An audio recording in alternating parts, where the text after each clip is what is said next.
My name is Ophir Drori. I am the director of the Last Great Ape organization, LAGA, and what we do is wildlife law enforcement. LAGA is the first wildlife law enforcement NGO. What we basically do is getting a law that was never applied into application, tracking down big wildlife dealers that are trading in ivory or in apes or in lions, and we track them down with investigations, undercover investigations. We're working with the police in getting them arrested, and we follow up in court their cases until they get prosecuted and most times in prison. Well, who inspired me? Well, a baby chimp that I encountered as I arrived to Cameroon as a photojournalist. And I ended up rescuing this baby chimp, and that came with responsibility. It meant that I became, without choosing really, father and mother to this baby. And I had to stay in Cameroon, and wanted to give fight for the future of his species. And that's how I formed this NGO that is a wildlife law enforcement NGO. Well, what we did is that we used innovation in integrating the fight against corruption into conservation in order to get that law applied. The law was not applied for a decade because of corruption.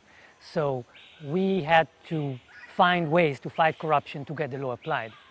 And right now, this wildlife law enforcement is working in Cameroon, it's working in other countries like Congo, Gabon, Central African Republic.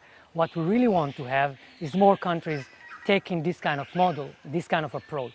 And what we would like to see is a lot of countries working together to get wildlife traffickers behind bars where they belong. Somebody else was nominating me, but I think that, let me talk about, that was not my intention, but let me talk about the value of such an award. The value of such an award is getting more legitimacy for our way of work, which is a bit different than the normal way of work, is to give more legitimacy to fighting corruption inside conservation, to protect endangered species.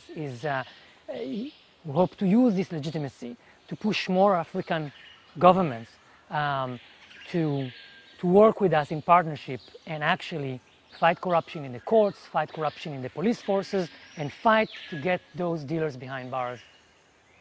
Well, the award will help financially for my organization, but the importance is far beyond that, because it's never about money. It's about getting the power to actually change things in the ground. And this award gives a lot of legitimacy and credibility to our way of work. This is an approach that was very easy, it was very difficult for us to start with.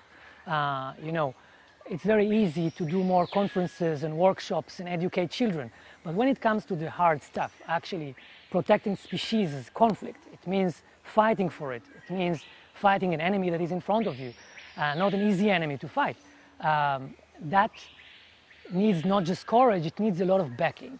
And this award gives us this kind of backing that we want to push it further and get more acceptance to our approach. Well, for me, the major problem, although we are fighting wildlife criminals every day, for me the larger problem is not just the wildlife criminals. It's the current trends in conservation. It's where we're focusing ourselves. I think that changing conservation is just as much a challenge as actually getting those big dealers behind bars. 8 years ago, it was clear to me that conservation has to change. We have to move from talking into action, and we need to get back to our root values and connect to this activism that we need to actually make this fight. And I think in the 8 years that passed, it was only strengthening in me in seeing very well what needs to change. So I still think that our enemy is conservation itself. It needs to change.